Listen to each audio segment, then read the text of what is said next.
सरकार बन गई, सदन चल रहा है, सरकार काम कर रही है। इन सब के बावजूद उस पर जो सिटीज़न फोरम है वो काम कर रहे हैं और वो संतुष्ट नहीं हैं। वो संतुष्ट हों भी कैसे? क्योंकि कुछ इस तरीके के रिपोर्ट्स सामने आए हैं जो किसी भी व्यक्ति को संतुष्ट नहीं कर सकता। यद्यपि चुनाव आयोग एक अथॉरिटी है, स्वतंत्र वो है, इकाई है और उसको सारी पावर है। उसने जो रिज़ल्ट घोषित किया वो मान लिया गया, उस आधार पर सरकार बन गई। परंतु क्या चुनाव आयोग जो सवाल उठ रहे हैं उनका उत्तर देने में कामयाब रहा या उत्तर देगा? जैसे सवाल शुरू से पहले फेज़ से ही उठ रहे थे कि जो चुनाव ख़त्म होने के बाद कितना % वोट हुआ, वो बताने में चुनाव आयोग नाकाम रहा और उसने पहले फेज़ का चुनाव के जो परसेंटेज बताई, केवल परसेंटेज, वो भी पूरी संख्या सही ढंग से डिटेल में नहीं बताई, वो 11 दिन के बाद बताई। दूसरे फेज़ की 4 दिन के बाद बताई। ऐसे ही उसने सारे फेज़ का किया। तो उसी दिन से सवाल उठने शुरू हो गए थे कि इससे कितने वोटों का फ़र्क आएगा और कितनी सीटों में इसका अंतर दिखाई देगा।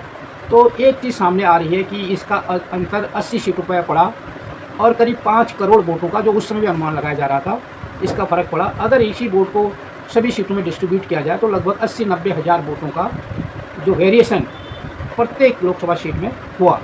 क्या है ये सारी बातें? और जो सिटीज़न फोरम है, जो उन्होंने रिसर्च किया, जो इस पर काम किया कर रहे हैं और जो उन्होंने चुनाव आयोग को नोटिस भी जारी किए हैं इसके लिए, उस पर हम इस वीडियो में विस्तार से बात करेंगे। आप वीडियो को अंत तक देखें।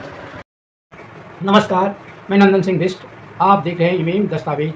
अगर आप इस वीडियो को यूट्यूब चैनल पर देख रहे हैं और चैनल पर नए हैं तो चैनल को सब्सक्राइब करें, बेल का आइकन भी दबाएं। अगर आप इसको फेसबुक पेज पर देख रहे हैं तो पेज को लाइक करें। अगर आप इसको इंस्टाग्राम पर देख रहे हैं तो हमें फॉलो करें और वीडियो को शेयर करते रहें।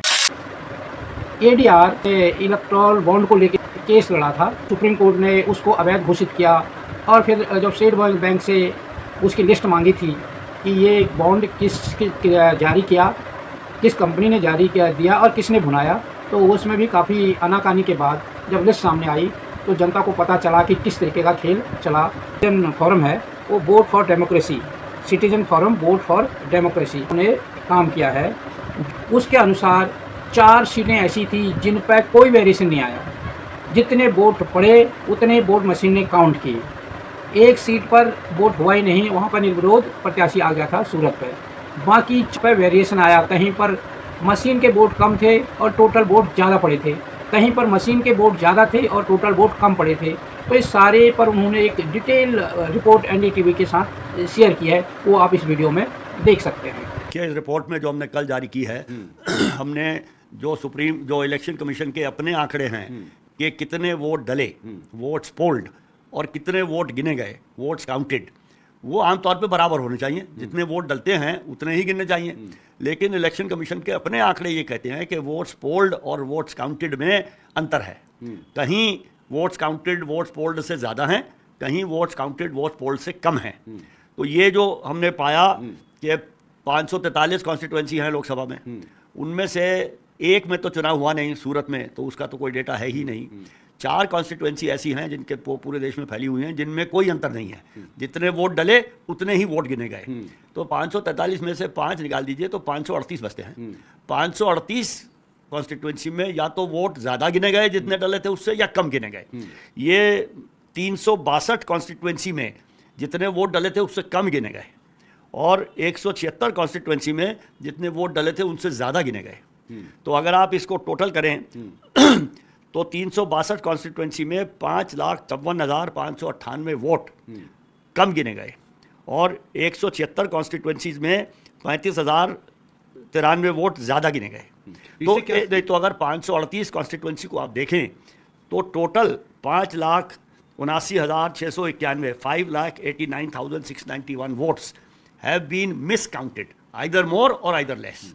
तो ये जो 538 कॉन्स्टिट्यूएंसी में हुआ है, 538 कॉन्स्टिट्यूएंसी का मतलब पूरा देश है 5 को छोड़ के, और पूरे देश में सिवाय 5 कॉन्स्टिट्यूएंसी को छोड़ के कहीं भी वोट्स पोल्ड और वोट्स काउंटेड बराबर नहीं है।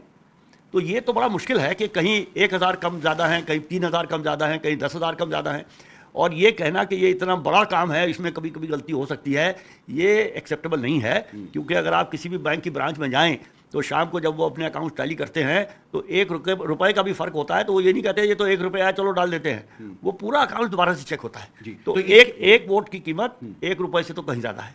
और द फैक्ट कि 4 कॉन्स्टिट्यूएंसीज में कोई डिस्क्रिपेंसी नहीं है, ये सबूत है कि ये हो कर सकते हैं ऐसे। जांच का विषय तो बाद में आएगा, पहले तो इलेक्शन कमीशन को इन 538 कॉन्स्टिट्यूएंसीज का स्पेसिफिक रीजन हर कॉन्स्टिट्यूएंसी का बताना चाहिए।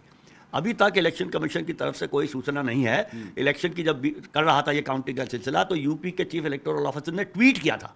अब ट्विटर की सूचना पे कितना विश्वास कोई करे ये तो सोचने की बात है, लेकिन उन्होंने अपने ट्वीट में लिखा था कि ये डिस्क्रिपेंसी ये 2 रीज़न से हो सकती है। हम ये नहीं जानना चाहते कि किस रीज़न से हो सकती है, हम जानना चाहते हैं किस रीज़न से है। और 538 कॉन्स्टिट्यूएंसी में हर एक कॉन्स्टिट्यूएंसी का अलग से एक्सप्लेनेशन देना चाहिए और देना पड़ेगा।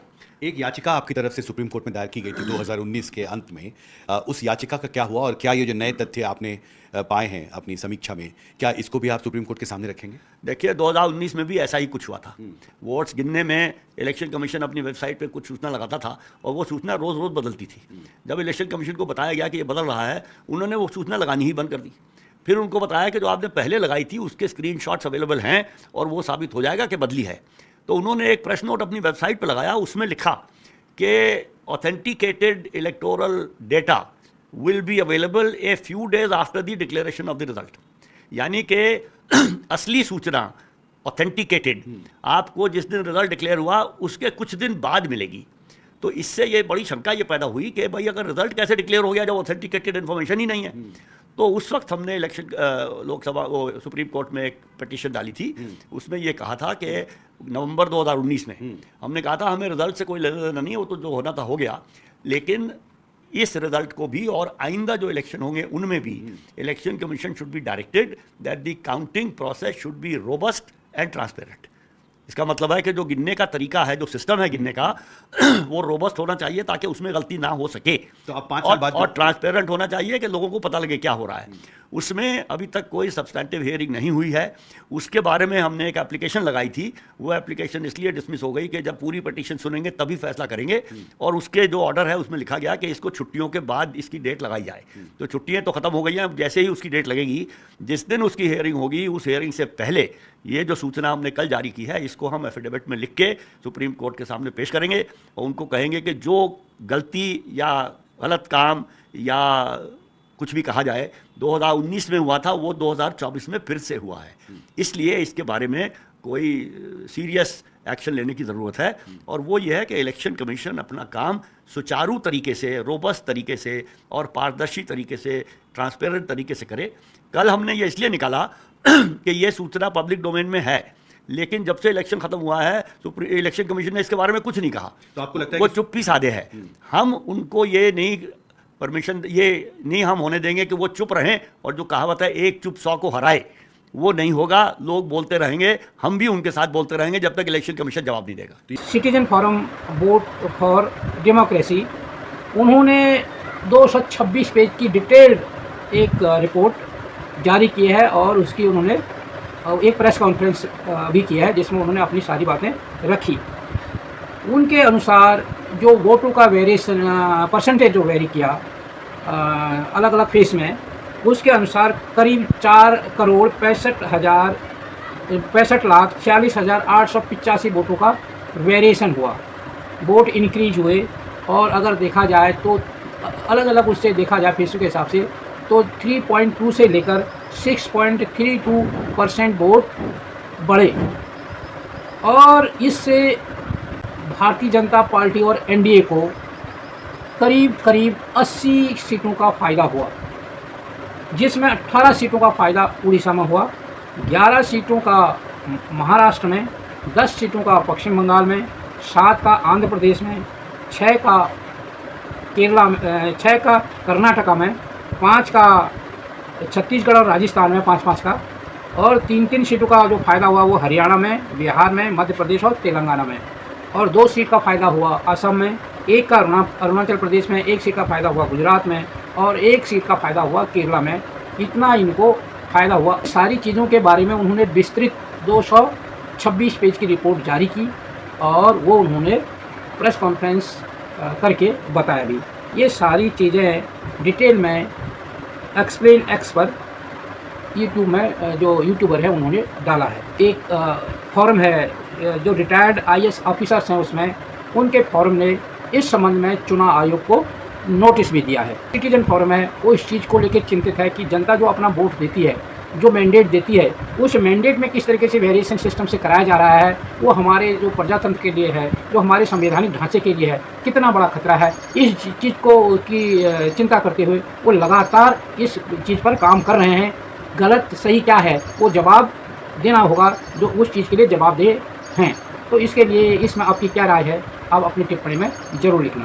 अगर आपको हमारी वीडियो पसंद आई हो तो इसे लाइक करें और ज्यादा से ज्यादा शेयर करें ताकि बाकी लोगों तक भी ये जानकारी पहुंच सके।